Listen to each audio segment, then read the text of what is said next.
Al comienzo de esta historia sagrada, Ismael emerge como una figura clave dentro de las antiguas escrituras. Él es el primer hijo de Abraham, el hombre al que Dios prometió que sería padre de una gran multitud de naciones. Aquella promesa celestial fue hecha bajo un cielo lleno de estrellas, una imagen que simbolizaba la grandeza y profundidad de lo que estaba por venir. Sin embargo, el tiempo comenzó a pasar, y con él vinieron los desafíos. Abraham y su esposa Sara esperaban con fe el cumplimiento de esa promesa divina, pero los años transcurrían y el anhelo de tener un hijo propio no se materializaba. Lo que en un inicio fue esperanza comenzó a transformarse en dudas. En medio de esa incertidumbre, Sara, deseando hallar una solución, decidió recurrir a una costumbre común en aquel entonces, que su sierva tuviera un hijo en su lugar. La sierva egipcia, Agar, fue quien llevó en su vientre al hijo de Abraham. Aunque esa decisión parecía práctica en su momento, pronto trajo conflictos. Sara, dominada por los celos y la inseguridad, comenzó a tratar a Agar con crueldad. Desesperada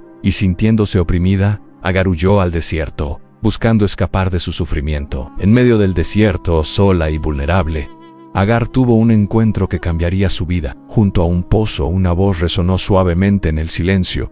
¿De dónde vienes y hacia dónde vas? Era el ángel del Señor, quien se presentó ante ella con autoridad, pero también con ternura. Entre lágrimas, Agar confesó que estaba huyendo de su señora. Sara, el ángel, le dio una instrucción inesperada en volver y someterse a su autoridad. Pero sus palabras no fueron solo una orden, sino también una promesa divina: multiplicaré en gran manera tu descendencia. Serán tantos que no podrán contarse. Entonces le anunció una noticia que marcó su corazón: estás embarazada y darás a luz un hijo. Llámalo Ismael, porque el Señor ha oído tu aflicción. El nombre Ismael, que significa Dios escucha, fue un recordatorio eterno de que incluso en los momentos más oscuros, Dios no se olvida de los que sufren. El ángel también profetizó sobre el carácter de aquel niño. Sería un hombre fuerte, indomable, cuya mano estaría contra todos, y todos estarían contra él, pero viviría en medio de sus hermanos. A pesar de lo dura que parecía esa visión, el encuentro dejó una huella profunda en Agar. Por primera vez, se sintió verdaderamente vista. Llamó a ese lugar El Roi, que significa tú eres el Dios que me ve. Este episodio fue un símbolo poderoso de un Dios presente en medio del dolor. Tiempo después, Agar dio a luz a su hijo y Abraham lo llamó Ismael. Este nacimiento no fue solo un hecho biológico, sino un acto lleno de significado, un reflejo de la fe, de la fortaleza interior y del lazo eterno entre lo humano y lo divino. Con el paso de los años, Ismael ocuparía un lugar singular en la historia de su familia. Aunque su llegada fue producto de una práctica aceptada en su tiempo, su vida apenas comenzaba a desplegarse. Cuando Abraham tenía 86 años, Ismael ya era parte de una historia tejida con promesas, conflictos, incertidumbre y propósito. Su existencia se entrelazó con la esperanza de generaciones y la soberanía de un Dios que escucha, ve y guía. La vida de Ismael comenzó a tejerse desde el corazón mismo de la historia de Abraham, su padre. En un momento de calma y devoción, Abraham trasladó su tienda y se estableció bajo la sombra acogedora de los árboles de terebinto en Hebrón. Allí, como acto de fe y compromiso, levantó un altar al Señor. Pero mientras ese altar representaba la esperanza y la promesa, la historia de Ismael se entrelazaba con eventos que desafiaban toda expectativa. Cuando Ismael tenía apenas 13 años, se selló un pacto sagrado a través de la circuncisión, un acto que unió a todos los miembros de la casa de Abraham en una alianza eterna con Dios. Sin embargo, ese vínculo espiritual no impidió que la vida de Ismael tomara un rumbo doloroso. Él y su madre Agar fueron desterrados, separados del núcleo familiar y lanzados al desierto con el corazón desgarrado. La travesía fue dura. Vagaron entre la sed, el sol y la desesperación. Pero fue en ese mismo escenario de aparente abandono donde Dios, movido por la compasión, escuchó sus ruegos. En la vastedad del desierto, donde toda esperanza parecía morir, el cielo respondió con misericordia. Desde ese momento, Ismael se forjó en la rudeza del desierto. Con el paso del tiempo, aprendió a dominar el arco y se convirtió en un hábil cazador. Su vida se desarrolló mayormente en regiones salvajes, y allí, con la ayuda de Dios, formó su propio camino. Se casó con una mujer egipcia, lo cual reforzaba su conexión con Egipto, país del que provenía su madre. Su unión con Egipto también explicaba cómo, pese a las heridas del pasado, Ismael nunca cortó completamente los lazos con su familia patriarcal. Un claro ejemplo de ello fue su presencia en el funeral de su padre Abraham,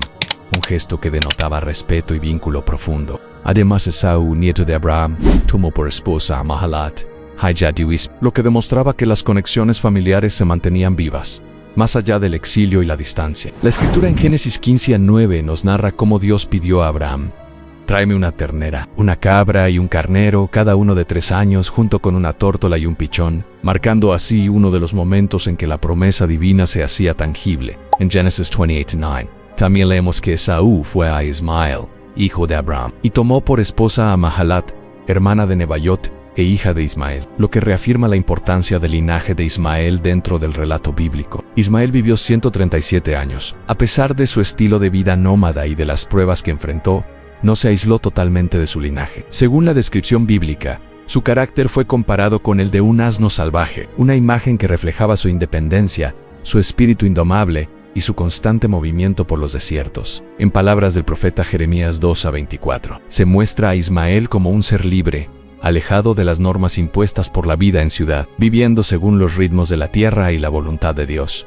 Aunque Ismael no formó parte del pacto directo que Dios estableció con Isaac. Su medio hermano, su descendencia, se convirtió en una nación próspera y estructurada. Tuvo un legado notable, con una organización comparable a la del pueblo de Israel. Sin embargo, su historia se escribió desde una perspectiva distinta, sin la experiencia directa de la alianza, pero sí bajo el amparo de las promesas divinas. En Génesis 17:7-8. Dios reitera su promesa a Abraham: estableceré mi pacto como una alianza eterna entre tú y tus futuros descendientes, para ser su Dios y el Dios de ellos. Les daré a ti y a ellos la tierra en la que ahora viven como extranjeros, toda la tierra de Canaán como posesión eterna, y yo seré su Dios. Aunque estas palabras fueron dirigidas al linaje de Isaac, la figura de Ismael nunca fue desechada. Su vida y su descendencia permanecieron entrelazadas en el tejido sagrado de la historia bíblica. Desde las arenas del tiempo, su nombre aún resuena como el de un hijo que, aunque apartado del pacto principal, fue igualmente bendecido por la compasión, la gracia y el plan divino. Dios estableció un pacto sagrado con Abraham y le pidió que lo cumpliera fielmente él y todos sus descendientes a través de las generaciones. Como señal visible de esta alianza, todos los varones debían ser circuncidados. Esta marca en la carne sería el símbolo tangible del compromiso entre Dios y su pueblo. A partir del 8º día después de nacer, todo niño debía ser circuncidado, sin importar si había nacido en casa o si era un siervo adquirido, sin distinción de origen. La circuncisión no era solo un acto ritual, sino un recordatorio permanente de la relación con Dios, a quienes se negaran a recibirla. Romperían la alianza y serían excluidos del pueblo. En medio de este compromiso divino, Dios también habló acerca de la esposa de Abraham. Le cambió el nombre de Sarai a Sara, y declaró que ella sería bendecida con un hijo, a quien llamarían Isaac, que no solo sería una madre en su vejez, sino que su descendencia se convertiría en naciones y linajes reales. Al escuchar esto, Abraham cayó rostro en tierra, abrumado por la magnitud de la promesa. ¿Cómo era posible que a sus 100 años aún pudiera ser padre, y que Sara, con 90, pudiera concebir? Aunque Abraham amaba profundamente a su hijo Ismael, y deseaba que él heredara las promesas, Dios fue claro: la alianza se establecería con Isaac, el hijo que nacería de Sara el año siguiente. Sin embargo, también prometió bendecir a Ismael, hacerlo fértil y padre de 12 príncipes, convirtiéndolo en una gran nación. Así continuaba la historia del pacto divino, entrelazando destinos, promesas y el nacimiento del pueblo elegido. Cuando Dios terminó de hablar, se retiró de la presencia de Abraham. Entonces Abraham, obedeciendo al mandato divino, circuncidó a su hijo Ismael, a todos los nacidos en su casa, y a los que había adquirido por dinero. Él tenía 99 años e Ismael 13 en ese momento. Este acto fue el cumplimiento visible del pacto, una marca que los unía a Dios. No obstante, aunque Ismael fue circuncidado, esto no lo convirtió en el portador de la alianza. Génesis muestra que, si bien la circuncisión es una señal importante, no es en sí misma la alianza. Ismael no fue el símbolo de la promesa, a pesar de haber cumplido con el rito. Aún así, Abraham y Sara lo criaron como si fuera el hijo prometido. Incluso cuando Dios les reveló que Isaac nacería de Sara, Abraham se mostró confundido. Había aceptado a Ismael como su heredero. A pesar del nacimiento de Isaac, Abraham no dejó de tratar a Ismael con bondad. De hecho, se entristeció cuando Sara, al sentirse amenazada por la presencia de Ismael en la vida de su hijo, pidió que él y su madre Agar fueran expulsados. Sara temía que Ismael representara un obstáculo para el lugar de Isaac en la familia. En medio de esta tensión, Dios reafirmó su promesa: bendeciría a ambos hijos. Pero el pacto seguiría con Isaac así. La familia de Abraham fue moldeada por la compleja mezcla de promesas divinas y sentimientos humanos. Siguiendo las instrucciones de Dios, Abraham nombró a su hijo con Sara como Isaac y lo circuncidó cuando tenía 8 días de nacido. Abraham tenía entonces 100 años. Sara, al ver cumplida la promesa, expresó su alegría diciendo: Dios me ha hecho reír, y todos los que oigan esto se reirán conmigo. Isaac creció, fue destetado, y Abraham celebró una gran fiesta en su honor. Sin embargo, durante la celebración, Sara notó que Ismael se burlaba, lo que la perturbó profundamente. Fue entonces cuando pidió definitivamente a Abraham que expulsara a Agar y a su hijo. Así continuaba la historia, marcada por promesas, conflictos, obediencia y fe. Sara, al observar el crecimiento de Ismael, expresó su deseo de que el hijo de la esclava no compartiera el mismo estatus que su hijo Isaac en esta petición. Recogida en Génesis las 9 y 11 de la noche, perturbó profundamente a Abraham. Pero Dios intervino y le ordenó obedecer a Sara Ané. A pesar del dolor que esto le causaba, debía expulsar a Agar e Ismael. Dios, sin embargo, reafirmó que también haría de Ismael una gran nación, debido a su vínculo con Abraham. Al amanecer, Abraham se levantó, preparó provisiones y se las entregó a Agar, junto con su hijo, y los envió al desierto de Beerseba. Como relata Génesis 21, 14-16, ya en el desierto, cuando el agua del odre se terminó, Agar colocó a Ismael bajo un arbusto, incapaz de soportar ver morir a su hijo.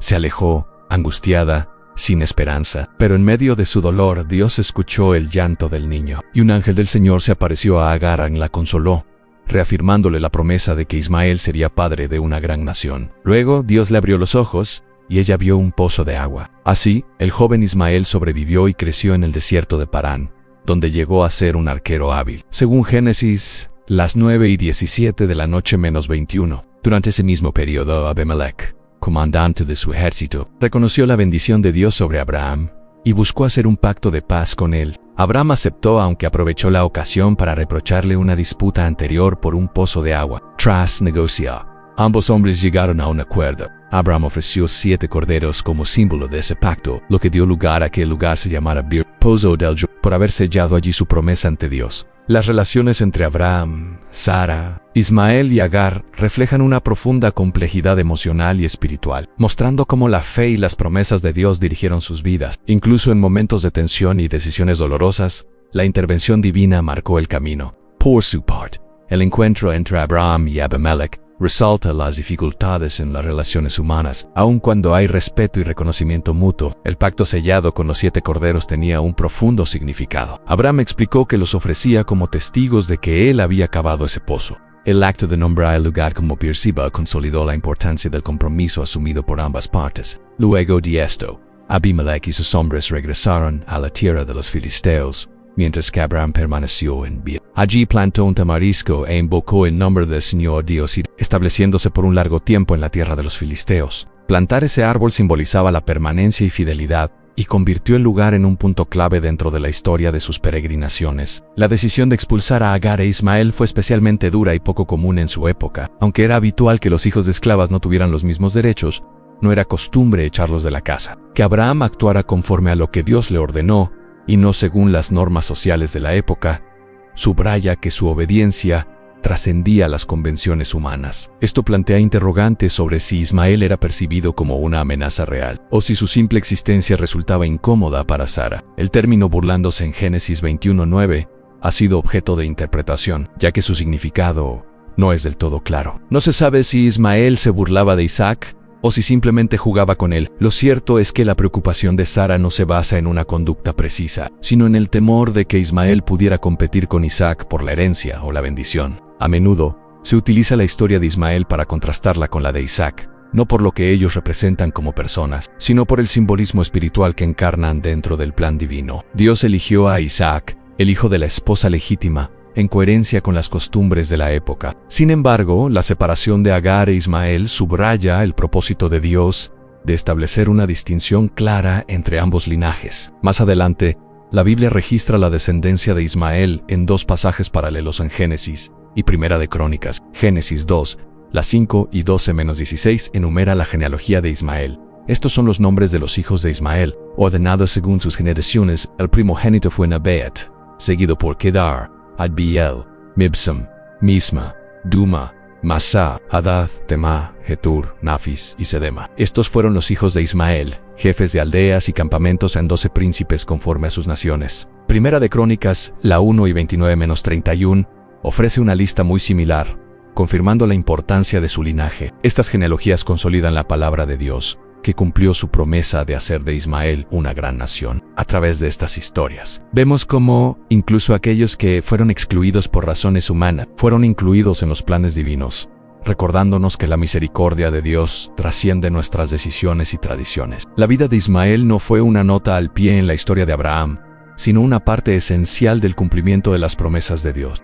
El primogénito de Ismael fue Nebayot, seguido por Sadad, Adbil, Mibsam, Misma, Duma, Masa, Hadad, Temá, Getur, Nafis y Kedma. Es verdaderamente asombroso notar que se mencionan exactamente 12 hijos de Ismael, un número que refleja una clara simetría con los 12 hijos de Jacob. En esta coincidencia también puede compararse con los 12 príncipes descendientes de Esaú. En el capítulo 25 de Génesis, se destaca que estos hijos de Ismael se convirtieron en príncipes que gobernaron a sus propias tribus, los ismaelitas, quienes se asentaron en la misma región donde había vivido su antepasado, en el desierto de Parán. Según Génesis 2, 5 y 18, la muerte de Ismael ocurrió en presencia de todos sus hermanos, lo que confirma el cumplimiento de las promesas de Dios sobre su vida y descendencia. A lo largo de la historia, los ismaelitas fueron descritos en ocasiones como pueblos en conflicto con los israelitas. Génesis 2, 5 y 19 menciona enfrentamientos con tribus como Gef y Noab. Además, en Génesis 4 y 12 de la tarde se describe a Ismael como un hombre salvaje, cuya mano estaría contra todos,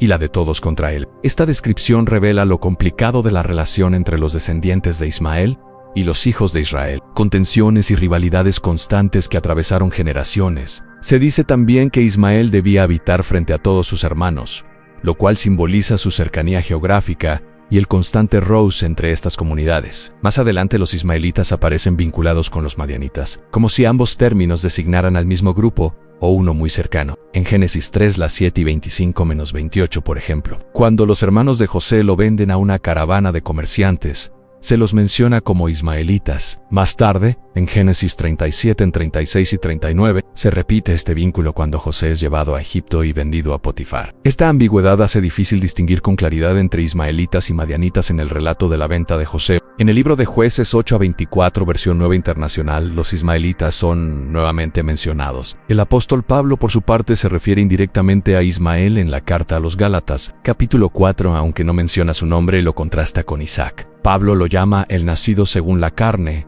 y lo presenta como el perseguidor del nacido según el espíritu. Una referencia clara a la tensión entre Ismael e Isaac en Gálatas, 4 y 29, nos recuerda que, así como entonces el hijo natural perseguía al hijo espiritual, también ocurre lo mismo en el tiempo presente. Este pasaje subraya la carga simbólica de la historia de Ismael, que va más allá de lo literal y adquiere un profundo sentido espiritual dentro de la teología cristiana. Ahora bien, si viajamos a otro episodio impactante de las Escrituras, nos encontramos con la historia de Lucifer, una figura de gran trascendencia teológica. Su caída, de una posición gloriosa a una de condenación. Se menciona en Isaías 14 en el nombre. Lucifer proviene del latín y significa portador de luz. En la lengua hebrea, se lo traduce como estrella de la mañana. Era un ser deslumbrante, majestuoso, y uno de los ángeles más poderosos del cielo, junto con Miguel y Gabriel. Lucifer tenía una función de alto rango dentro del reino celestial. No obstante, en un momento determinado cometió el error fatal de rebelarse contra Dios.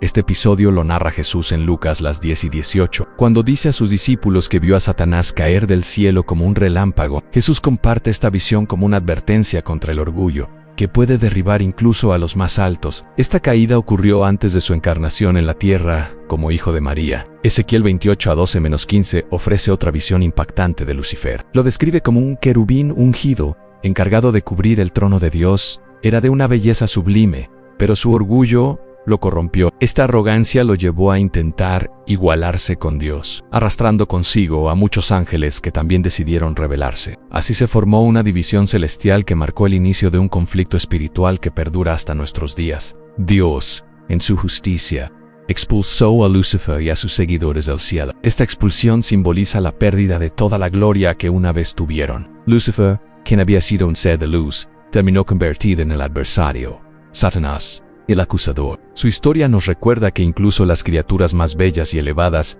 pueden caer si se dejan dominar por la soberbia. Así como Ismael y sus descendientes representan tensiones humanas, rivalidades familiares y simbolismos espirituales. La historia de Lucifer ilustra una caída aún más trágica, la de un ser creado con esplendor que eligió rebelarse contra su creador. Ambos relatos aunque distintos, nos invitan a reflexionar sobre la obediencia, el orgullo y las consecuencias de nuestras decisiones frente a la voluntad de Dios.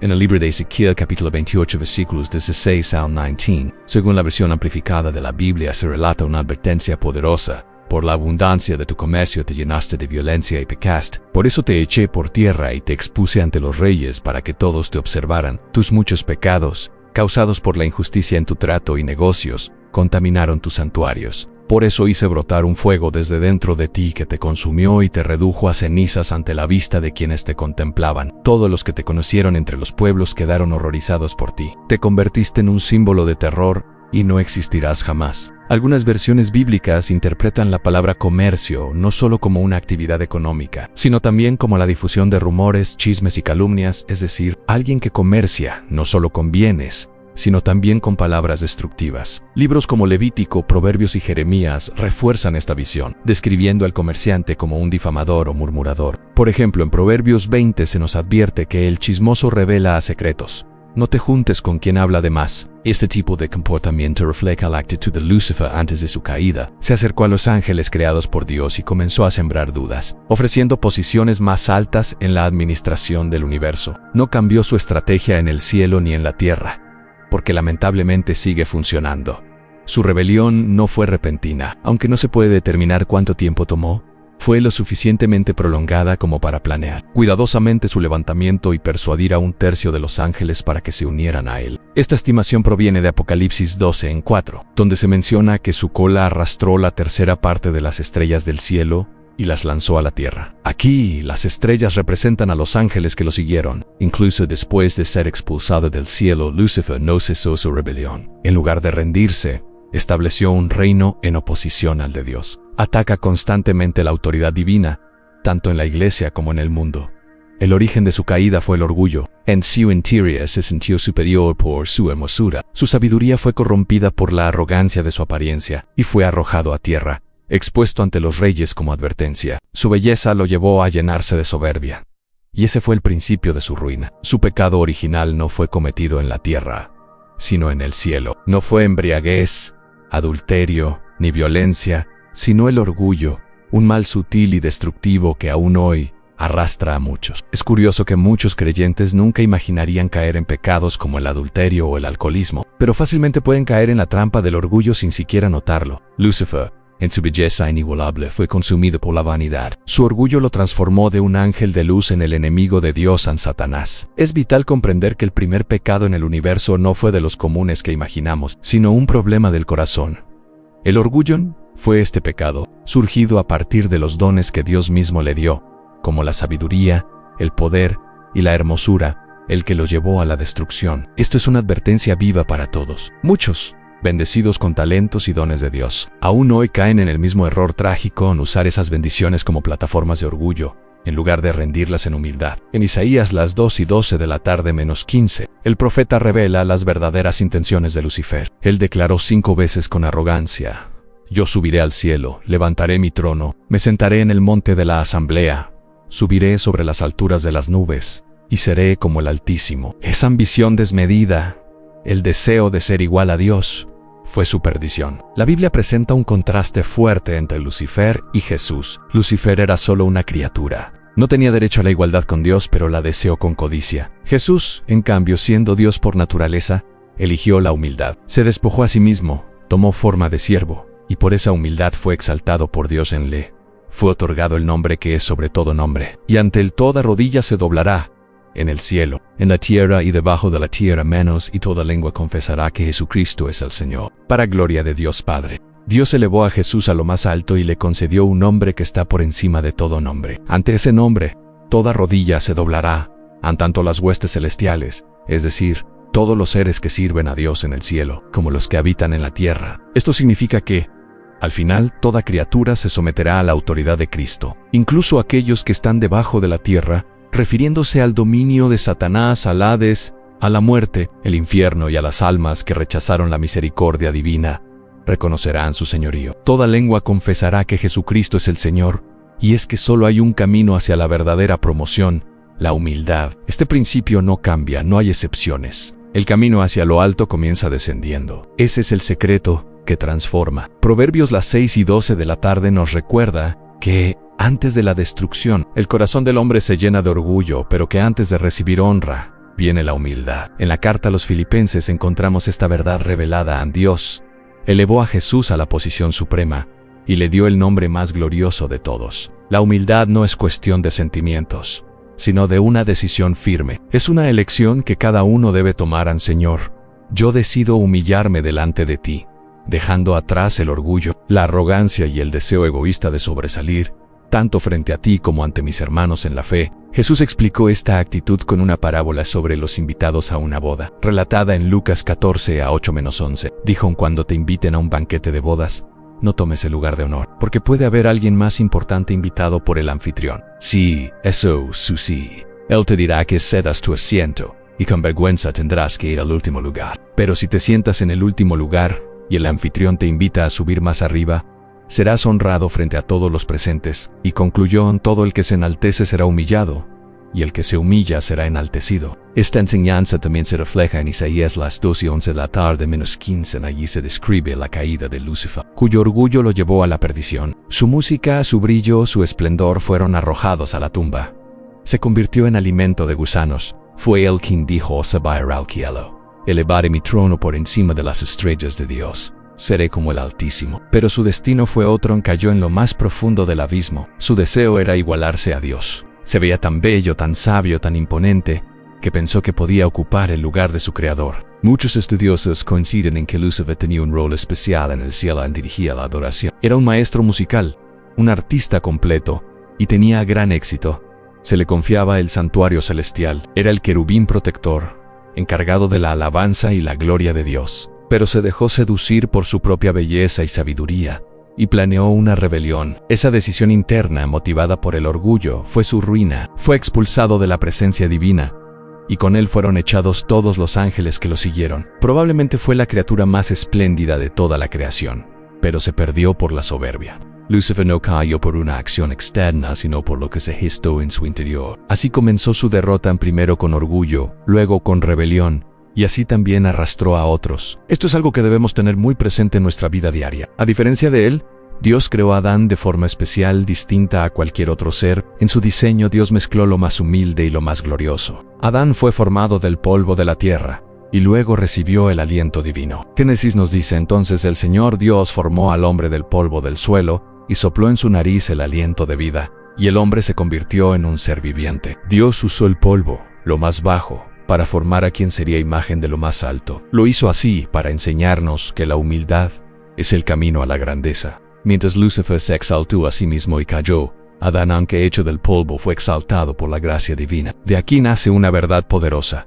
No debemos olvidar de dónde venimos. Satanás, en su odio hacia Dios, desarrolló una enemistad particular contra el ser humano por dos motivos. Primero, porque el hombre fue creado a imagen de Dios, y segundo, porque no podía dañar directamente a Dios, pero sí podía intentar destruir su imagen en nosotros. El hombre refleja a Dios en toda la creación. Satanás no puede tocar al Creador, pero puede arremeter contra su reflejo en la humanidad. Por eso su odio es feroz y constante. Su gozo es ver profanada esa imagen. Su estrategia es clara en que dejemos de adorar. Cuando una persona deja de adorar, comienza a buscar su propia grandeza, y el cielo se vuelve demasiado pequeño para dos centros de adoración. En Judas se deja ver ese conflicto eterno. Hace mucho antes de que el mundo conociera la luz, existía un ángel llamado Lucifer, resplandeciente, glorioso, lleno de luz. Era la estrella de la mañana, pero no le bastó con su esplendor.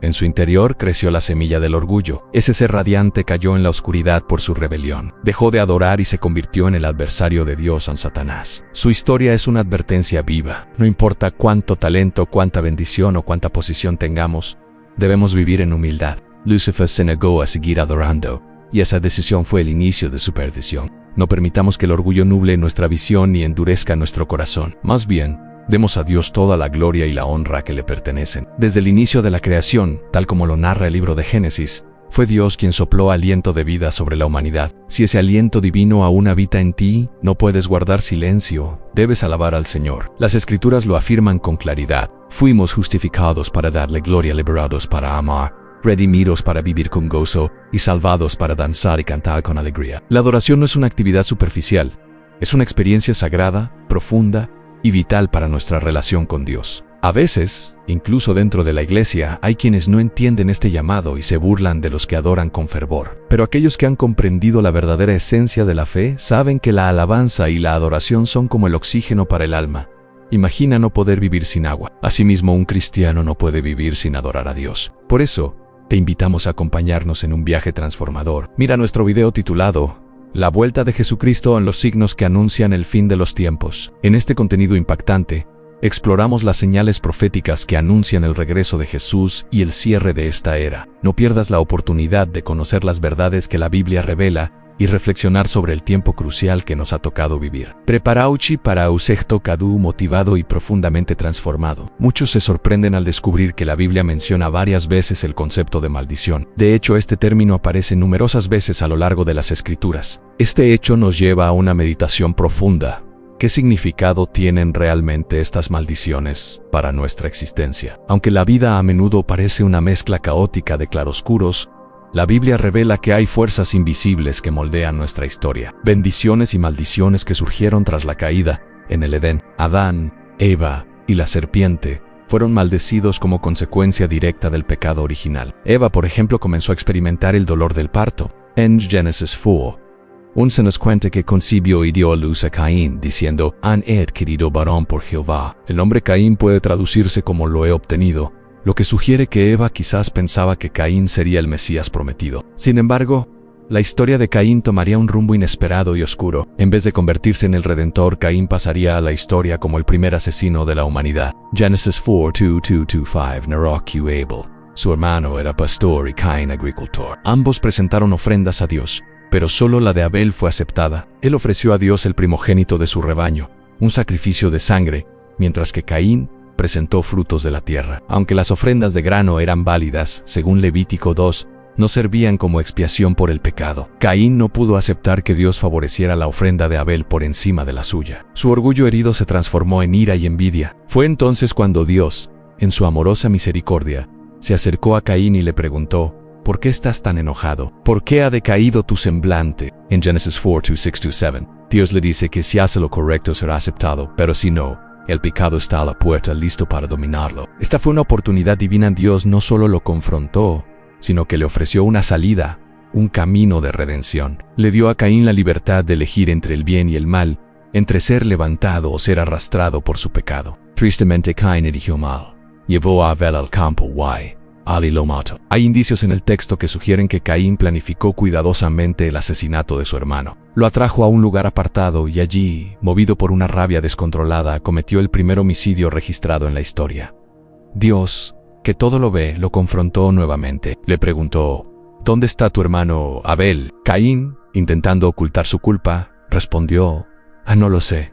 ¿Acaso soy yo el guardián de mi hermano? Esa frase se convirtió en símbolo de negligencia y egoísmo. En vez de proteger a su hermano, Caín se convirtió en su verdugo. Este episodio refleja el camino de Caín, del que se habla en Judas 1:11, un camino marcado por incredulidad, apariencias religiosas vacías, envidia y odio hacia los verdaderamente justos. La maldición que Dios pronunció sobre Caín fue dura. En Génesis 4:10-11, el Señor le dice que la sangre de Abel clama desde la tierra. Este concepto aparece también en otros textos, como Números 3:5 y 29-34, donde se enseña que la sangre inocente no vengada contamina la tierra. Mientras la sangre de Abel clama por justicia, la sangre de Jesús, como vemos en Hebreos 12:24, clama por perdón y misericordia. Las bendiciones y las maldiciones en la Biblia no ocurren por azar, responden a leyes espirituales inmutables. En Proverbios 26:2, el sabio Salomón escribió, la maldición sin causa no se cumple. Es decir, toda maldición tiene una causa o raíz. Así como la maldición de Adán fue trabajar una tierra difícil. La de Caín, siendo agricultor, se intensificó en la tierra, ya no produciría para él. Y aunque el castigo era severo, Dios no lo abandonó del todo. Le puso una marca, una señal de protección para evitar que otros lo mataran como venganza. No sabemos con certeza qué era esta señal, pero sí sabemos que cumplió su propósito, mantenerlo con vida. Después de esto, Caín se estableció en la tierra de Nod, al oriente del Edén. Se casó, tuvo un hijo llamado Enoc y fundó una ciudad, la primera mención de urbanización en la Biblia. Sin embargo, esta ciudad fue nombrada en honor a su hijo y no a Dios. revelando el rumbo egocéntrico que seguía la humanidad. Desde ese momento, la decadencia espiritual y moral del ser humano se hizo cada vez más evidente. No permitamos que el orgullo nuble nuestra visión ni endurezca nuestro corazón. Más bien, demos a Dios toda la gloria y la honra que le pertenecen. Desde el inicio de la creación, tal como lo narra el libro de Génesis, fue Dios quien sopló aliento de vida sobre la humanidad. Si ese aliento divino aún habita en ti, no puedes guardar silencio, debes alabar al Señor. Las Escrituras lo afirman con claridad. Fuimos justificados para darle gloria, liberados para amar, redimidos para vivir con gozo y salvados para danzar y cantar con alegría. La adoración no es una actividad superficial, es una experiencia sagrada, profunda y vital para nuestra relación con Dios. A veces, incluso dentro de la iglesia, hay quienes no entienden este llamado y se burlan de los que adoran con fervor. Pero aquellos que han comprendido la verdadera esencia de la fe saben que la alabanza y la adoración son como el oxígeno para el alma. Imagina no poder vivir sin agua. Asimismo, un cristiano no puede vivir sin adorar a Dios. Por eso, te invitamos a acompañarnos en un viaje transformador. Mira nuestro video titulado La vuelta de Jesucristo en los signos que anuncian el fin de los tiempos. En este contenido impactante, exploramos las señales proféticas que anuncian el regreso de Jesús y el cierre de esta era. No pierdas la oportunidad de conocer las verdades que la Biblia revela y reflexionar sobre el tiempo crucial que nos ha tocado vivir. Preparaos para un secado motivado y profundamente transformado. Muchos se sorprenden al descubrir que la Biblia menciona varias veces el concepto de maldición. De hecho, este término aparece numerosas veces a lo largo de las Escrituras. Este hecho nos lleva a una meditación profunda.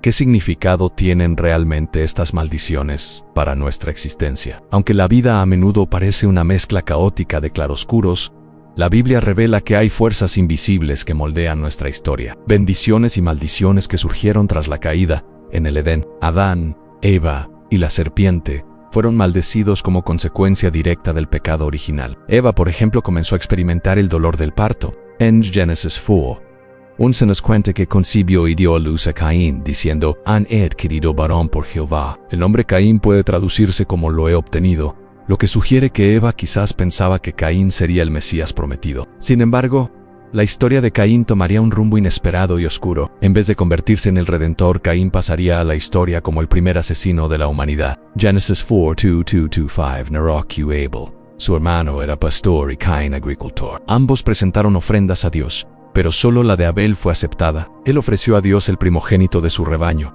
un sacrificio de sangre, mientras que Caín presentó frutos de la tierra. Aunque las ofrendas de grano eran válidas, según Levítico 2, no servían como expiación por el pecado. Caín no pudo aceptar que Dios favoreciera la ofrenda de Abel por encima de la suya. Su orgullo herido se transformó en ira y envidia. Fue entonces cuando Dios, en su amorosa misericordia, se acercó a Caín y le preguntó, ¿por qué estás tan enojado? ¿Por qué ha decaído tu semblante? En Génesis 4:6-7, Dios le dice que si hace lo correcto será aceptado, pero si no, el pecado está a la puerta listo para dominarlo. Esta fue una oportunidad divina. Dios no solo lo confrontó, sino que le ofreció una salida, un camino de redención. Le dio a Caín la libertad de elegir entre el bien y el mal, entre ser levantado o ser arrastrado por su pecado. Tristemente Caín eligió mal. Llevó a Abel al campo y lo mató. Hay indicios en el texto que sugieren que Caín planificó cuidadosamente el asesinato de su hermano. Lo atrajo a un lugar apartado y allí, movido por una rabia descontrolada, cometió el primer homicidio registrado en la historia. Dios, que todo lo ve, lo confrontó nuevamente. Le preguntó, ¿dónde está tu hermano Abel? Caín, intentando ocultar su culpa, respondió, no lo sé.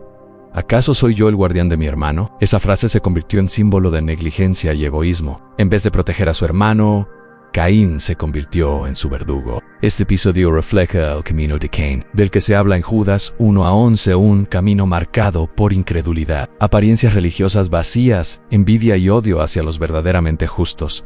La maldición que Dios pronunció sobre Caín fue dura. En Génesis 4:10-11, el Señor le dice que la sangre de Abel clama desde la tierra. Este concepto aparece también en otros textos, como Números 3:5-29-34, donde se enseña que la sangre inocente no vengada contamina la tierra. Mientras la sangre de Abel clama por justicia, la sangre de Jesús, como vemos en Hebreos 12:24, clama por perdón y misericordia. Las bendiciones y las maldiciones en la Biblia no ocurren por azar. Responden a leyes espirituales inmutables. En Proverbios 26:2, el sabio Salomón escribió, A la maldición sin causa no se cumple, es decir, toda maldición tiene una causa o raíz. Así como la maldición de Adán fue trabajar una tierra difícil, la de Caín, siendo agricultor, se intensificó, la tierra ya no produciría para él. Y aunque el castigo era severo, Dios no lo abandonó del todo. Le puso una marca, una señal de protección para evitar que otros lo mataran como venganza. No sabemos con certeza qué era esta señal, pero sí sabemos que cumplió su propósito, mantenerlo con vida. Después de esto, Caín se estableció en la tierra de Nod, al oriente del Edén. Se casó, tuvo un hijo llamado Enoc y fundó una ciudad, la primera mención de urbanización en la Biblia. Sin embargo, esta ciudad fue nombrada en honor a su hijo y no a Dios, revelando el rumbo egocéntrico que seguía la humanidad. Desde ese momento, la decadencia espiritual y moral del ser humano se hizo cada vez más evidente. Hay un relato en el Antiguo Testamento que, si te soy completamente sincero, considero uno de los más inquietantes de toda la Biblia. Podría incluso decirse que no es adecuado para menores de edad. Antes de continuar con este video, quiero advertirte que esta historia no es apta para todas las personas y podría incluso despertar recuerdos traumáticos en quienes han vivido situaciones difíciles. La historia a la que me refiero está contenida en los capítulos 19 al 21 del libro de Jueces. Muchos conocen el capítulo 19, pero ignoran lo que ocurre en los capítulos siguientes. Creo firmemente que, aunque esta narración es profundamente perturbadora, encierra lecciones valiosas que todos deberíamos reflexionar. Permíteme contarte la historia de la manera más impactante posible, y luego analizaremos las enseñanzas que surgen de ella. Acompáñame a Jueces capítulo 19, verso 1.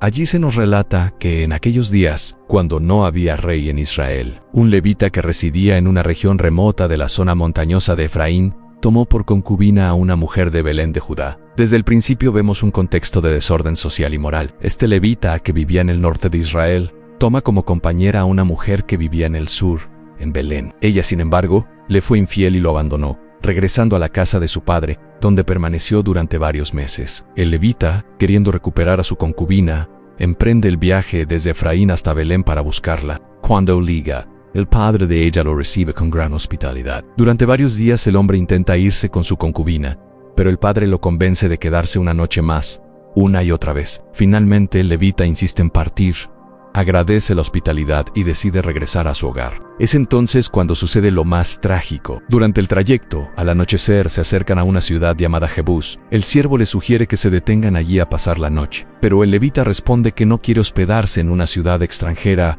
donde no hay israelitas. Prefiere seguir hasta Gibeá, una ciudad de la tribu de Benjamín. El sol se pone cuando llegan a Gibeá, pero sorprendentemente, nadie los acoge en su casa. La hospitalidad, que era un valor sagrado en Israel, parece haberse perdido. Finalmente, un anciano se acerca y les ofrece quedarse con él. El levita acepta y le asegura que no necesita nada más que un lugar donde descansar. El anciano les da hospedaje. Pero es entonces cuando ocurre algo devastador. Hombres malvados del lugar rodean la casa y golpean la puerta, exigiendo que les entreguen al visitante para abusar sexualmente de él. El anciano sale y les suplica que no cometan semejante maldad, que no profanen su hogar de esa forma. En su desesperación, les ofrece a su hija virgen y a la concubina del levita, rogando que las ultrajen a ellas si eso evita la atrocidad contra el huésped. Los hombres no ceden, y el levita, sin mostrar resistencia, entrega a su concubina a esa multitud. Entonces, durante toda la noche, los hombres de Gibeá violan y abusan brutalmente de ella, hasta el amanecer. Cuando al fin la sueltan, la mujer regresa arrastrándose a la casa donde su amo se hospedaba. Exhausta, herida, sin fuerza, se desploma en la puerta, con las manos sobre el umbral. A la mañana siguiente, el levita se levanta como si nada, se prepara para continuar su viaje, y al abrir la puerta la encuentra allí, sin vida. Le dice: levántate, vámonos. Pero no obtiene respuesta. La joven ha muerto. La escena que sigue es tan desgarradora como perturbadora. El levita la sube a su burro, regresa a su casa y una vez allí comete un acto espeluznante. Toma un cuchillo, corta el cuerpo de su concubina en 12 pedazos y envía cada uno a una de las 12 tribus de Israel, acompañado sin duda por un mensaje sobre la atrocidad ocurrida en Gibeá. Todos los que recibieron aquellos restos quedaron horrorizados. Dijeron: nunca ha ocurrido ni se ha visto algo semejante desde que los israelitas salieron de Egipto hasta ahora. Piénsalo, comenta, habla sobre ello. Este acto fue una llamada a la reflexión nacional, una denuncia sangrienta que provocó una guerra civil. El crimen cometido por los hombres de Benjamín y la manera en que fue manejado por el levita nos enfrenta a uno de los relatos más oscuros y trágicos de la Biblia. No solo nos habla de la violencia, sino del colapso moral y espiritual de una nación que había olvidado a su Dios. Es una historia para reflexionar, para no olvidar, una advertencia escrita con lágrimas, sangre. En cada carta que se envió se describía con precisión lo que había ocurrido, sin omitir detalles. Se mencionaba además que uno de los responsables pertenecía a la tribu de Benjamín. Al leer este relato desgarrador, las otras tribus quedaron consternadas. Dijeron que nunca se había visto algo tan terrible en toda nuestra historia. Pero esta historia no termina ahí. En los capítulos 20 y 21 del libro de Jueces hay aún más que considerar. Por eso, quiero que sigas conmigo en este recorrido. A partir de este punto quiero reflexionar sobre algunas lecciones profundas que podemos extraer de este evento tan oscuro. La primera enseñanza que resalta es esta: cuando no existe una verdadera responsabilidad en nuestras vidas, corremos el peligro de desviarnos gravemente. Volvamos al comienzo del capítulo 19, verso 1, que leímos antes. En aquellos días no había rey en Israel. Cuando tú y yo no tenemos a quién rendir cuentas, cuando no hay temor de consecuencias o de ser confrontados por nuestras decisiones, somos más vulnerables a cometer errores serios. Creemos que podemos actuar a nuestra manera, en secreto, sin que nadie nos exija una explicación. Eso fue exactamente lo que sucedía en Israel. La ley existía, sí, pero no se respetaba. Como resultado, las personas terminaron cometiendo actos que jamás imaginaron llegar a realizar. La segunda lección es igual de importante. Debemos tratar a todo ser humano como un portador de la imagen de Dios en este relato. Hay un hombre que declara que sería una atrocidad hacerle daño a otro varón, pero luego sugiere que, si lo desean, pueden abusar de su hija o de la concubina. Esto revela una mentalidad distorsionada, donde la vida y dignidad de ciertas personas se valora más que la de otras. Es urgente que aprendamos a ver a cada persona, sin excepción, como alguien creado a imagen de Dios. Esto aplica incluso a lo que consumimos en Internet. Si estás luchando con ver contenido que sabes que deshonra a Dios y a los demás, piensa en esto: cada mujer que aparece ahí también fue hecha por Dios. Podría ser tu hermana, tu hija. ¿Te gustaría que alguien la viera así? Ahora, la tercera lección que quiero destacar es esta: en cuanto más nos alejamos de Dios, más vulnerables somos a actuar de maneras impensables. Al observar el libro de Jueces en su totalidad, uno se da cuenta de que el pueblo se fue alejando poco a poco de Dios. Lo que ocurre en los capítulos 19 al 21 es el resultado final de ese distanciamiento progresivo. Representa hasta dónde puede llegar una sociedad cuando se desvía del camino de Dios, y tú y yo no somos distintos. Si no cultivamos una relación constante con Dios, si nos alejamos de su voluntad, corremos el riesgo de caer en conductas que antes hubiéramos jurado jamás hacer. Las malas decisiones tienen consecuencias que no podemos prever. Aunque lo que hicieron los hombres de Benjamín fue totalmente condenable, también fue una elección de las otras 11 tribus levantarse en guerra y exterminarlos. Y ahora todos deben cargar con el peso de esa decisión. Los benjamitas, por su parte, también deben asumir las consecuencias de su pecado. Mira, tú puedes elegir el pecado, pero no puedes elegir las consecuencias. Cada decisión trae su propio precio, y no siempre podemos controlar lo que viene después. Así que, como resultado de la masacre, los israelitas matan a los hombres del clan de Jabes de Galad. Encuentran 400 mujeres que nunca habían estado con un hombre. Deciden dárselas como esposas a 400 de los 600 hombres benjamitas que habían sobrevivido, para que así la tribu no desaparezca. Pero aquí surge un problema evidente. Todavía quedan 200 hombres sin esposas, porque no hay suficientes mujeres. Y es aquí donde vemos cómo una mala decisión lleva a otra. Como habían hecho un juramento de no entregar a sus hijas a los benjamitas, idearon una solución torcida. Dijeron: no podemos darles nuestras hijas directamente, pero no dicen nada si ellos las toman por la fuerza. Entonces, envían un mensaje a los benjamitas diciéndoles que se aproxima una fiesta religiosa donde muchas jóvenes estarán bailando y celebrando. Les dicen, en pocas palabras: a nosotros no les podemos entregar a nuestras hijas, pero si ustedes las encuentran ahí y las secuestran, no podremos hacer nada. Así no rompemos el juramento y ustedes obtienen esposas. Y así fue como se llevó a cabo durante la festividad. Estos hombres benjamitas se esconden, esperan a que las jóvenes salgan a danzar y luego las secuestran, llevándoselas a la fuerza para hacerlas sus esposas. Todo este relato es una cadena de malas decisiones, cada una más oscura que la anterior. Y todo comenzó cuando Israel dejó de someterse a la autoridad de Dios. Personalmente sé que esta es una historia loca y traté de resumirla lo más rápido posible, pero el punto es este: una mala decisión a menudo conduce a otra, Y todas estas malas decisiones afectan a otras personas. Si pasas por esta historia nuevamente y ves cuántas personas fueron afectadas negativamente por una mala decisión, algunos de los hombres benjamitas merecían lo que les sucedió, pero la mayoría de las personas en Benjamín no tenían nada que ver con eso y murieron en la batalla. El pueblo de Jabesh Gilead también murió, lejos de su tierra y dadas a estos benjamitas, y luego estas otras mujeres fueron llevadas por los hombres benjamitas y alejadas de sus familias. Todo esto sucedió por malas decisiones, pero aquí está la quinta y última lección que quiero transmitirte hoy.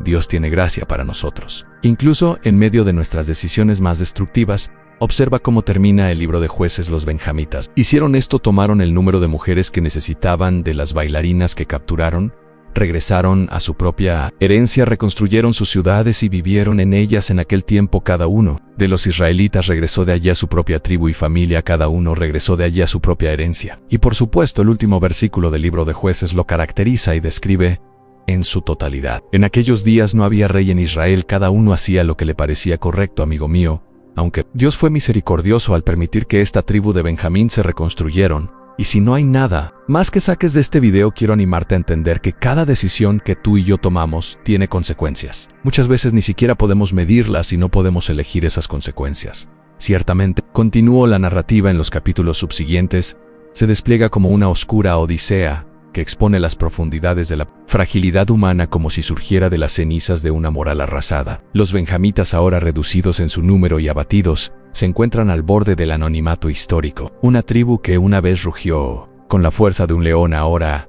se asemejaba más a un león herido, lamido sus heridas en la soledad de sus consecuencias. Las otras tribus de Israel, que fueron los ejecutores de este severo castigo, comenzaron a sentir el peso de su furor. Desatado, había justicia. En su justicia se preguntaban, a medida que la nube del frenesí bélico se disipaba, fueron invadidos por una sensación de remordimiento que embarga el alma cuando se enfrenta a la extinción de sus propios hermanos. No debía permitir que una de las 12 constelaciones que formaban su identidad como nación se desvaneciera en el vacío del olvido.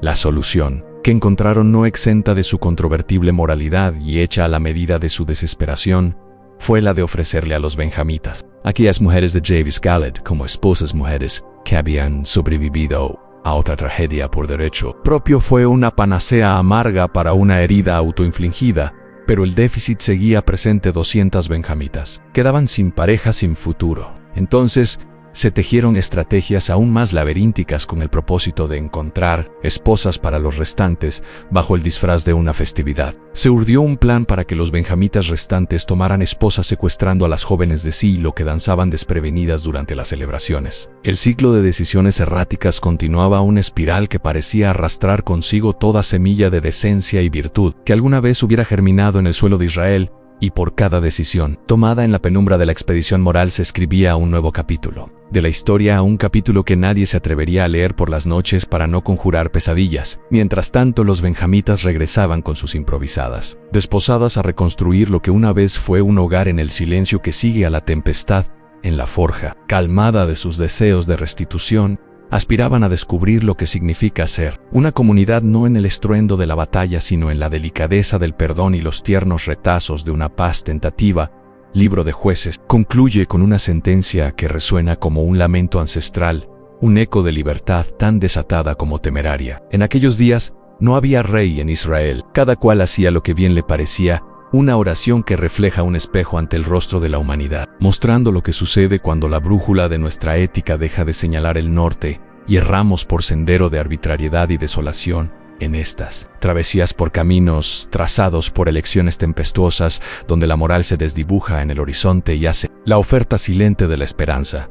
Esa esperanza que aguarda pacientemente en el quiso de nuestras decisiones, invitándonos a elegir un rumbo más noble, a recordar nuestra humanidad común y a buscar la divinidad incluso en los lugares y tiempos más oscuros. Nos vemos en el próximo video. Adiós por ahora. Dios te bendiga. Hoy descubrirás la narrativa completa de la Biblia y comprenderás tanto el Antiguo como el Nuevo Testamento, desde la historia de Adán en el Edén hasta la muerte de los seguidores de Jesús. Sin duda, al finalizar este video experimentarás un cambio significativo y desarrollarás un mayor amor por la palabra de Dios. Claro, esto solo ocurrirá si abres tu corazón a la enseñanza bíblica. Si enfrentas dificultades para entender la Biblia, este video te proporcionará claridad después de asimilar todo lo que se presentará. Estoy seguro de que te sentirás fortalecido e iluminado por las Escrituras. El contenido de este video se basa en el libro Panorama de la Historia Cristiana, escrito por el pastor Hernández Díaz López. Todo comenzó en el principio, cuando solo existía Dios. Él es eterno sin origen, el creador de todo. En el principio, Dios creó los cielos y la tierra, así como a su imagen y semejanza. Adán y Eva vivían en comunión perfecta con Dios en el Edén, pero cayeron en pecado, sumiendo a toda la humanidad en la depravación.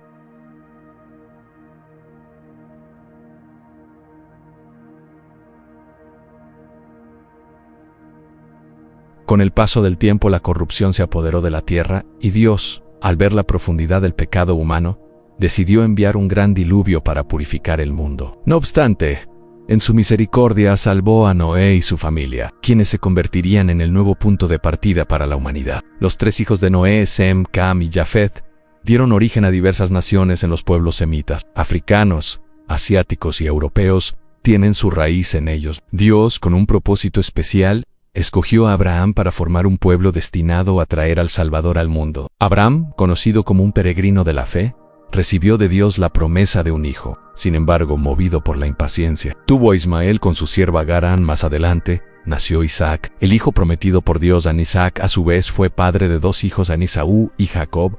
Esaú se convirtió en el antecesor de los edomitas, mientras que Jacob, cuyo nombre fue cambiado por Dios a Israel, fue el padre de los israelitas. Los 12 hijos de Jacob dieron origen a las 12 tribus de Israel. Este relato marca el inicio de la historia del pueblo elegido y del cumplimiento progresivo de las promesas divinas. En un momento crucial, Jacob y su familia se trasladaron a Egipto, asentándose en la fértil tierra de Gosén. Allí, las 70 personas que llegaron inicialmente prosperaron y se multiplicaron en gran manera. Durante los 400 años que pasaron en Egipto, los israelitas crecieron hasta convertirse en una nación de más de 2 millones de personas, incluyendo 600,000 hombres. Liderados por Moisés, emprendieron una peregrinación hacia la tierra prometida, aunque el viaje estaba previsto para durar solo 3 meses. La desobediencia e incredulidad del pueblo, influenciados por el reporte negativo de 10 de los 12 espías enviados a explorar la tierra, provocaron que el recorrido se extendiera por 40 largos años. El miedo a los gigantes que habitaban la tierra prometida hizo que los israelitas se vieran a sí mismos como insignificantes. Esta falta de fe desató el juicio de Dios a toda aquella generación que salió de Egipto. Excepto Josué y Caleb, moriría en el desierto. Durante esos 40 años, el desierto se transformó en el sepulcro de toda una generación incrédula. Pasado ese tiempo, bajo el liderazgo de Josué, comenzó la etapa de conquista de Canaán, aunque todavía quedaban territorios por ocupar. Tras la muerte de Josué, Israel vivió un periodo de aproximadamente 330 años, bajo un sistema de gobierno teocrático conocido como el tiempo de los jueces. Esta etapa estuvo marcada por altibajos espirituales y una constante inestabilidad. El pueblo, sin una guía firme, actuaba según su parecer, cayendo frecuentemente en el pecado. A pesar de su rebeldía, Dios nunca los abandonó. En su compasión, levantó líderes como Gedeón, Jefté, Sansón y Samuel para rescatar y guiar al pueblo. Con el tiempo, al observar que las demás naciones tenían reyes, el pueblo de Israel pidió uno también. Dios, a través del profeta Samuel, ungió a Saúl como el primer rey. Saúl gobernó por 40 años, pero su corazón se alejó de Dios. Comenzó siendo humilde y terminó rebelde y desobediente. Después de él, David subió al trono y reinó también por 40 años. A pesar de sus errores, fue considerado el rey más significativo de Israel, y de su linaje nacería el Mesías. Le sucedió su hijo Salomón, quien gobernó igualmente por 40 años. Su reinado estuvo caracterizado por una sabiduría sin igual y una paz abundante. Salomón construyó el majestuoso templo de Jerusalén, pero su corazón fue desviado por sus muchas esposas extranjeras, que lo indujeron a la idolatría en su vejez. Después de la muerte de Salomón, su hijo Roboam rechazó los consejos sabios del pueblo, lo que provocó la división del reino. 10 tribus del norte se separaron y siguieron a Jeroboam, formando el reino del norte con Samaria como capital. Este reino duró 209 años y tuvo 19 reyes de distintas dinastías, todos ellos alejados de Dios. Jeroboam, por razones políticas, instauró un sistema religioso falso y construyó templos en lugares como Betel, Gilgal y Beersheba, donde colocó becerros de oro para que fueran adorados como dioses. Ninguno de los reyes del norte se volvió a Dios, y todos siguieron caminos de maldad. En medio de esta oscuridad espiritual, Dios envió profetas como Amós, Oseas y Miqueas, quienes denunciaron valientemente el pecado la corrupción política, la falsa religión, la injusticia social y la opresión económica. Lamentablemente, sus advertencias fueron ignoradas. Durante el reinado de Acab junto a su esposa Jezabel, la idolatría a Baal se volvió dominante en Israel. El profeta Elías fue enviado por Dios para confrontar esta falsa adoración, pero el pueblo no se arrepintió. Finalmente, el imperio asirio fue el instrumento de juicio que Dios utilizó para destruir al reino del norte y llevar a su pueblo al exilio. La mezcla de los sobrevivientes con otras naciones dio origen a los samaritanos, quienes más adelante serían enemigos acérrimos del reino de Judá. El reino del sur, compuesto por las tribus de Judá y Benjamín, tuvo 20 reyes, algunos de los cuales fueron piadosos como Asa, Josafat, Ezequías, Jotam, Joás y Josías. Cuando estos hombres justos gobernaban, el pueblo prosperaba espiritualmente, cumpliéndose así la promesa de que el Mesías vendría de la descendencia de David, a diferencia del norte. En Judá reinó solo una dinastía. Dios levantó profetas como Isaías, Miqueas, Joel, Sofonías y Jeremías para exhortar al pueblo y guiarlos por el buen camino. A pesar de las advertencias constantes, Judá cayó en una profunda corrupción. Finalmente, Dios entregó a Judá en manos del imperio babilónico. Nabucodonosor invadió Jerusalén en varias ocasiones, destruyó el templo y llevó al pueblo al exilio por 70 años. Durante este cautiverio, Dios purificó al pueblo del pecado de idolatría, y fue en esta etapa cuando surgieron las sinagogas como lugares de enseñanza. Al cumplirse el tiempo señalado por Dios, el pueblo judío regresó a su tierra en 3 grandes oleadas. La primera fue liderada por Zorobabel, quien se encargó de la reconstrucción del templo. Esto ocurrió luego de que el imperio babilónico fuera conquistado por los medos y persas, cumpliéndose así una profecía que Dios había dado 2 siglos antes. Posteriormente, bajo la dirección de Esdras, se fortaleció la enseñanza de la ley, y Nehemías encabezó la restauración de los muros de Jerusalén, así como una reforma política y espiritual del pueblo. Sin embargo, el retorno no estuvo exento de obstáculos. Los samaritanos al principio intentaron unirse al proyecto de reconstrucción con intenciones ocultas. Al ser rechazados, recurrieron a amenazas y calumnias. Escribieron al rey Artajerjes acusando a los judíos de estar conspirando contra el imperio medo-persa. Estas acusaciones provocaron la suspensión de las obras del templo por aproximadamente 20 años. Durante un tiempo, el pueblo de Dios perdió el enfoque en lo verdaderamente importante. La casa del Señor quedó abandonada, mientras cada uno se dedicaba a sus propios intereses.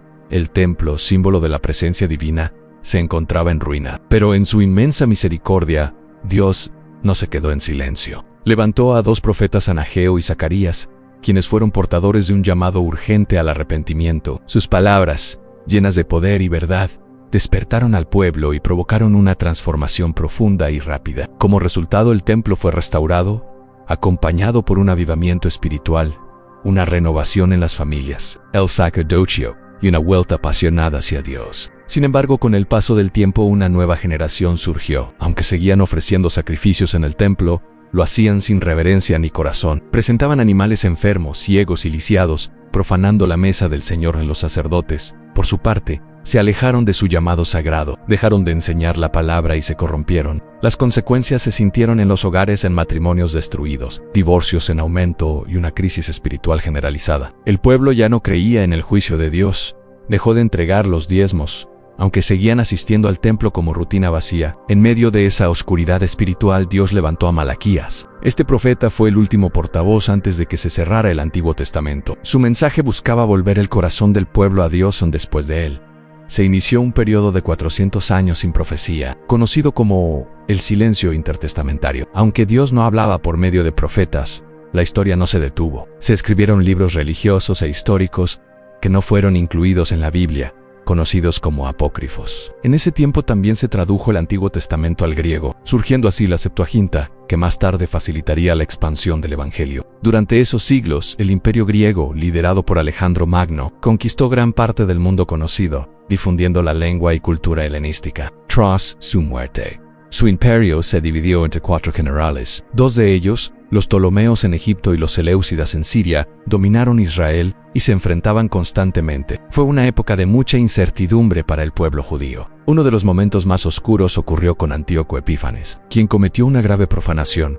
Sacrificó un cerdo en el altar del templo en Jerusalén, acto considerado una abominación. Este ultraje fue la chispa que encendió la rebelión de los macabeos, liderados por Judas Macabeo, quien después de un sangriento conflicto logró la victoria. Años más tarde, en el 63 a.C., Jerusalén fue conquistada por el general romano Pompeyo. Así, comenzó la dominación romana sobre Israel. En ese contexto llegó al poder Herodes el Grande, un gobernante astuto que realizó grandes obras, incluyendo la expansión del templo y la construcción del puerto de Cesarea, lo que impulsó el comercio y facilitó futuros viajes misioneros. Sin embargo, Herodes también fue un hombre marcado por el miedo y la violencia. Tuvo múltiples matrimonios y cometió asesinatos dentro de su propia familia, siempre temeroso de perder su trono. Tras su muerte, el reino fue dividido entre sus hijos. Uno de ellos, Arquelao, gobernó Judea, Samaria pero su mala gestión llevó a los judíos a pedir a Roma su reemplazo. Como respuesta, los romanos impusieron un procurador a un gobernador directo que marcó una nueva etapa de opresión para el pueblo. Fue en ese escenario, en medio del dominio romano y el clamor por un libertador, que surgió una esperanza profunda a la venida del Mesías. El anhelo de redención y libertad estaba más vivo que nunca. En ese momento crucial de la historia, Jesús nació en Belén de Judea, cumpliendo todas las antiguas profecías. Su llegada fue la manifestación de la esperanza divina en medio de una época sombría. Jesús no vino rodeado de lujos, sino que se identificó con la humanidad desde su nacimiento. Debido a la persecución de Herodes, José y María huyeron a Egipto con el niño Jesús. Luego de la muerte del tirano, regresaron y se establecieron en Nazaret, donde Jesús creció como hijo de un carpintero, llevando una vida sencilla pero llena de propósito. A los 30 años, Jesús dio inicio a su ministerio público. Fue bautizado por Juan el Bautista en el río Jordán, un acto que simbolizó su identificación con los pecadores. En ese instante los cielos se abrieron, el Padre declaró su complacencia en su Hijo, y el Espíritu Santo descendió como paloma, llenándolo de poder para la misión. Luego, el Espíritu lo condujo al desierto, donde ayunó durante 40 días y fue tentado por el enemigo. Satanás lo enfrentó 3 veces, pero Jesús lo venció cada vez, usando la palabra de Dios como espada poderosa. Lleno del Espíritu Santo, Jesús regresó a Galilea y Nazaret, donde pasó gran parte de su vida. Escogió a 12 hombres comunes para ser sus discípulos y dedicó tiempo a formarlos y enseñarles. Recorrió aldeas, ciudades y campos, predicando en sinagogas y ante multitudes, liberando a los oprimidos, sanando a los enfermos y llevando esperanza donde reinaba la desesperación. Jesús multiplicó panes, abrió ojos ciegos, enderezó a los paralíticos y realizó muchos milagros.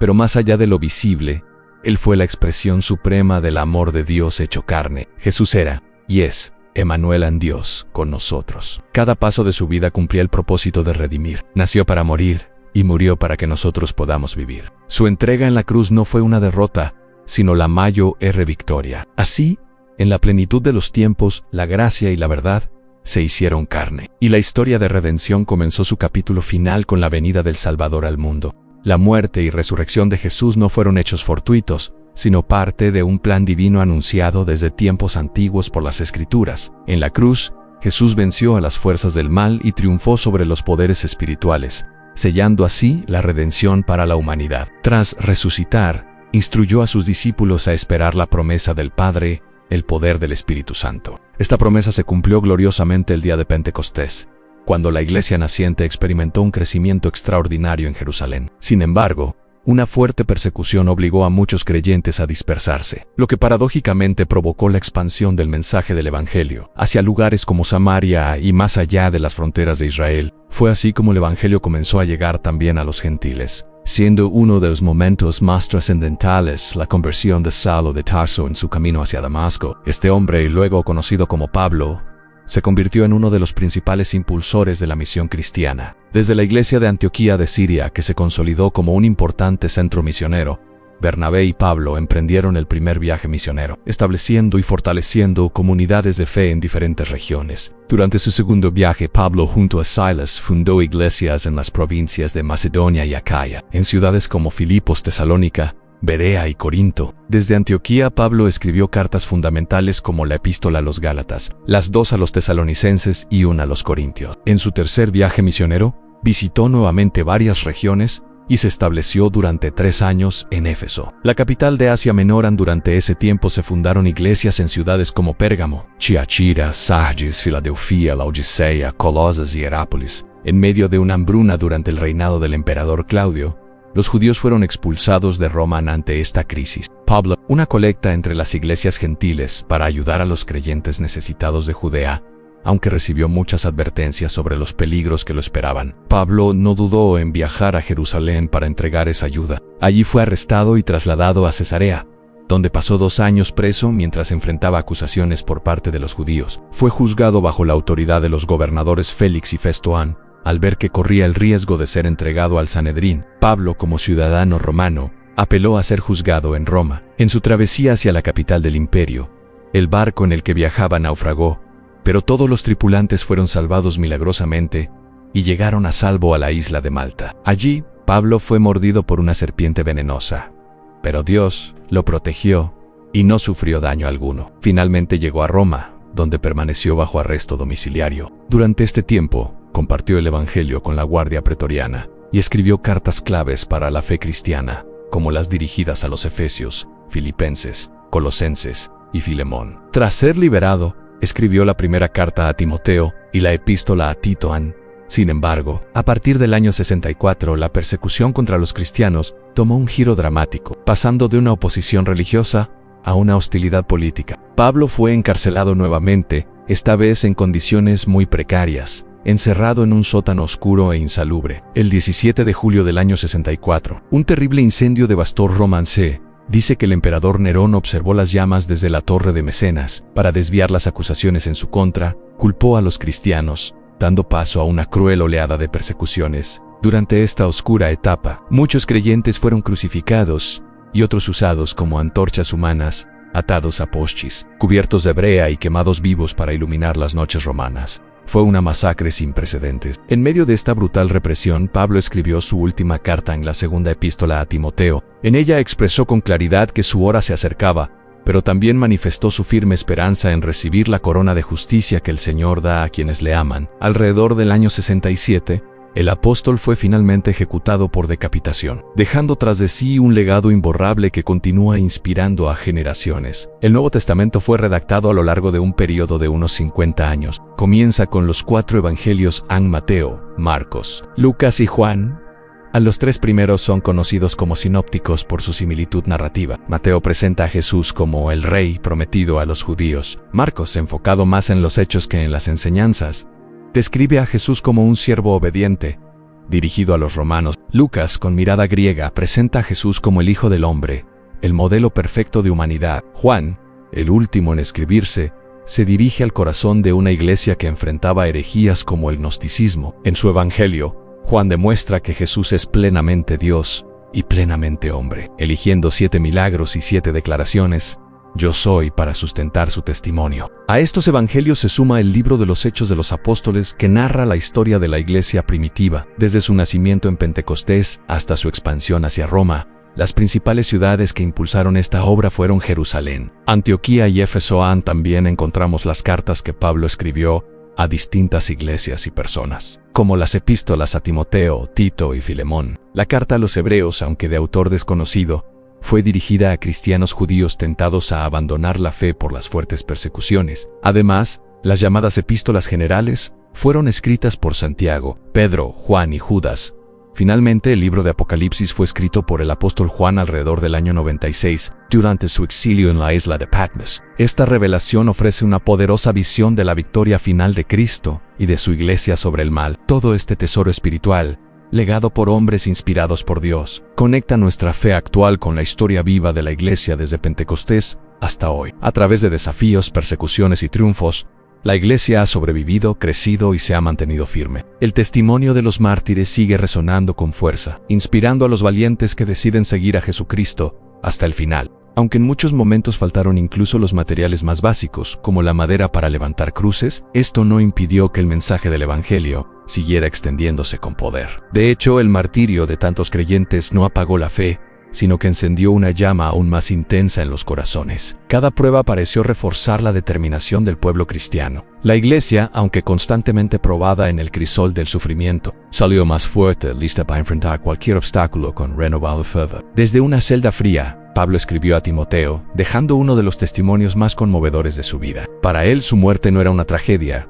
sino la antesala de una recompensa eterna, una corona de justicia reservada por Dios. El sacrificio de los apóstoles y de innumerables cristianos no fue en vano. Su sangre abonó los cimientos de una iglesia invencible, cuya solidez ha atravesado los siglos. El Nuevo Testamento, con los 4 evangelios al frente, se convirtió en la guía espiritual que orientó a la Iglesia a través de momentos oscuros e inciertos. Las cartas de Pablo, dirigidas tanto a comunidades enteras como a personas específicas, siguen siendo manantiales inagotables de sabiduría y consuelo. La epístola a los Hebreos, por ejemplo, resonó profundamente entre quienes enfrentaban la tentación o la persecución, recordándoles que su fe debía permanecer firme. Los Hechos de los Apóstoles, como un relato vivo y palpitante, mostraban cómo la Iglesia nacía y se multiplicaba, atravesando fronteras culturales y geográficas con valentía. Ciudades como Jerusalén, Antioquía y Éfeso brillaban como centros clave de expansión espiritual, llevando el mensaje del Salvador desde tierras como Galacia hasta las profundidades de Asia Menor. Cada paso dejaba una huella transformadora, tocando a aldeas, ciudades y corazones por igual. El relato nos conduce al sombrío periodo de la persecución bajo el emperador Nerón. Sin embargo, la brutal represión no frenó la obra divina. Al contrario, pareció avivar la fe de los creyentes. Fue en este contexto que Pablo, encadenado en una prisión oscura, escribió su última carta. Su decapitación en el año 67 no fue el ocaso de su historia, sino la culminación de una vida completamente entregada a Cristo. Aun cuando parecía que la oscuridad prevalecería, la Iglesia no se apagó, sino que brilló con más intensidad. La promesa del regreso glorioso de Jesús, descrita en el Apocalipsis, servía de aliento constante para avanzar, perseverar y proclamar el Evangelio con una valentía que desafiaba la lógica humana. La llama que ardió en Roma no fue extinguida. Al contrario, se transformó en un fuego eterno que iluminaría el camino de la Iglesia a través de generaciones enteras. La historia de la Iglesia se despliega como una epopeya majestuosa, donde el tiempo y la persecución no pudieron borrar su esencia. Cada capítulo está marcado por sufrimientos, sí, pero también por gloriosas victorias espirituales. Tras los incendios provocados por la persecución romana, la fe cristiana no solo sobrevivió, floreció como una flor imposible que rompe la piedra. Desde las cenizas, la Iglesia surgió con una fuerza renovada, preparada para afrontar cualquier adversidad. Aun cuando faltaba madera para las cruces, el Evangelio no se detuvo. Por el contrario, el martirio alimentó un fuego espiritual aún más profundo en las almas creyentes. La Iglesia, templada en el sufrimiento, no solo resistió, sino que emergió con más poder, determinada a vencer cualquier tormenta. Desde su celda, Pablo entregó un testamento de fe en su carta a Timoteo, reafirmando que su inminente muerte no era una derrota, sino el glorioso preludio a una recompensa celestial. El testimonio de los apóstoles y de tantos otros no fue en vano. En sus vidas sembraron firmeza en las bases de la Iglesia, edificándola para las futuras generaciones. El Nuevo Testamento se convirtió en el mapa espiritual que condujo a los creyentes a través de la historia. Los evangelios relataban con detalle y ternura la vida de Jesús, mientras que las epístolas de Pablo y otras cartas ofrecían dirección y aliento. En especial, la carta a los Hebreos hablaba directamente al corazón de quienes estaban siendo probados, recordándoles que la fe no podía tambalear. Los Hechos de los Apóstoles eran una crónica vibrante, mostrando la expansión del cristianismo como un río que rompe sus márgenes, alcanzando tierras, culturas y corazones. Ciudades como Jerusalén, Antioquía y Éfeso se convertían en puntos clave desde donde la luz del Evangelio se extendía hacia Galacia, Macedonia y toda Asia Menor. La historia avanzaba, con pasos firmes, hacia tiempos difíciles bajo el gobierno de Nerón, cuya brutalidad buscó apagar la fe, pero lo que logró fue encender aún más la llama de los creyentes. En esas condiciones, Pablo, prisionero en un calabozo, escribió con pasión su última epístola. Su ejecución en el año 67 no fue el final trágico de una vida, sino la coronación de su misión como mensajero de Cristo. Incluso cuando la oscuridad parecía vencer, la Iglesia seguía brillando como una luz imbatible en medio del caos. La promesa de la segunda venida de Cristo, descrita en Apocalipsis, motivaba a los creyentes a no rendirse, sino a seguir luchando con esperanza. El fuego que ardió en Roma se convirtió en un símbolo perpetuo, en una llama inextinguible que seguiría ardiendo a través de los siglos. La historia de la Iglesia continuó desarrollándose como una sinfonía divina de perseverancia y propósito. Mientras los siglos pasaban, la luz del Evangelio iluminaba incluso los rincones más oscuros del alma humana. Ni siquiera los martirios pudieron suprimir la esperanza que brotaba del corazón de los creyentes. Por el contrario, cada persecución reforzaba la fe. El testimonio de los mártires, como estrellas en una noche sin luna, guiaba a quienes se atrevían a seguir a Cristo. Pero esta historia no era solo una narrativa de sufrimientos, también era un relato de triunfos y expansión. Las palabras de Pablo a Timoteo no sonaban como un lamento, sino como una canción de victoria, un eco glorioso de lo que significa perseverar hasta el fin. La luz de la fe brillaba en cada página del Nuevo Testamento, donde los evangelios ofrecían retratos del Salvador y sus enseñanzas. Mateo, Marcos, Lucas y Juan escribieron con claridad sobre el poder transformador de Jesús. Las epístolas de Pablo, llenas de sabiduría celestial, guiaban a las comunidades en medio de desafíos. Los hechos de los apóstoles narraban los primeros pasos de una iglesia que avanzaba entre piedras, pero nunca se detenía. La visión de Pablo de llevar el evangelio hasta los confines de la tierra no era un sueño imposible, estaba en pleno desarrollo. Las iglesias surgían en lugares lejanos, desde Galacia hasta Macedonia, mostrando que el reino de Dios no conocía fronteras. Así llegamos al final del recorrido terrenal de Pablo, cuya muerte fue la conclusión gloriosa de una vida entregada. Su testimonio final no fue de derrota, sino de amor. Y sin embargo, el relato de la iglesia no terminaba allí. Con cicatrices y victorias, con dolores y resurrección, continuaba su marcha. La esperanza del regreso de Cristo, vibrante en las páginas del Apocalipsis, seguía dando sentido a cada sacrificio. Esta historia, tejida por personas ordinarias que tomaron decisiones valientes, se convirtió en la crónica de una fe invencible. La chispa que nació en Jerusalén se transformó en una llama universal, encendida en corazones de todo el mundo. El fuego que Nerón intentó apagar se convirtió en antorcha viva, iluminando a generaciones. Una historia viva de esperanza, valentía y una fe que trasciende el tiempo.